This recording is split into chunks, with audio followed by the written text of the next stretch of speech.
Peter, you're Professor of Survey Methodology at the University of Essex. So you're coming at this from, I think, perhaps a different perspective from many of the other speakers in the audience. You were talking particularly, most of your work is associated with sort of high-quality government and public sector surveys, where results have to be beyond question because their policy and finance decisions are based on them.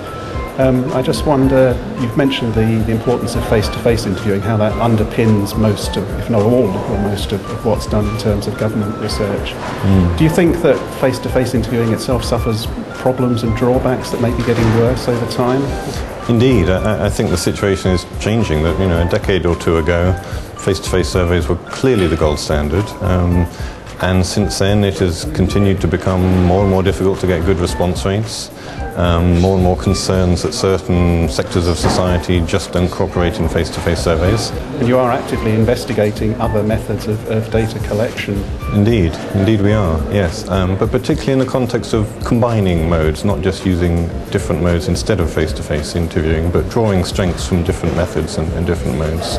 Okay, well obviously we're particularly interested in mobile interviewing, and you've mentioned the issue of mixed mode sampling and so on. Do you think there is a role for mobile in mixed mode sampling to add to the overall quality of government service where there are sections of the population that are missed by face-to-face interviewing perhaps? Indeed, yes. I think I would make a distinction between mixed mode sampling and mixed mode data collection.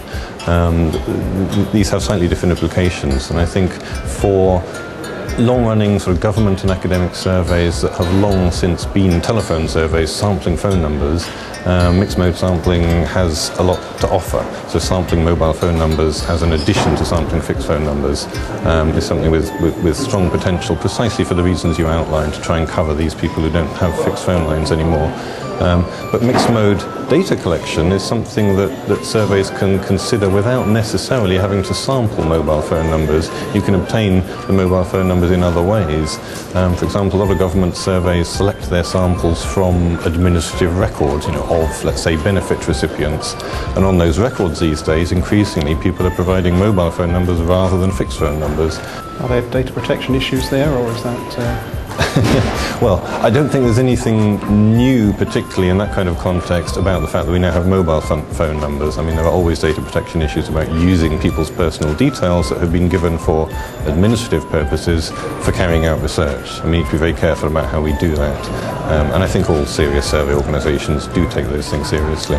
So are mobile samples actually being used by government at the moment in some instances as part of the data collection? Absolutely. An awful lot of government social survey interviews are now carried out on mobile phones. If you look at something like the Labour Force survey, which is one of the most prominent social surveys in this country, households get interviewed on 5 occasions at 3-month intervals.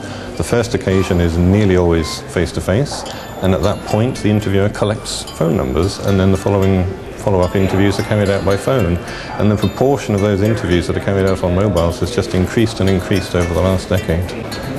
Are there any tips you could give to some of the people here who are promoting mobile as a way of interviewing for commercial interviews? Anything that you think they might be doing that perhaps they're not at the moment?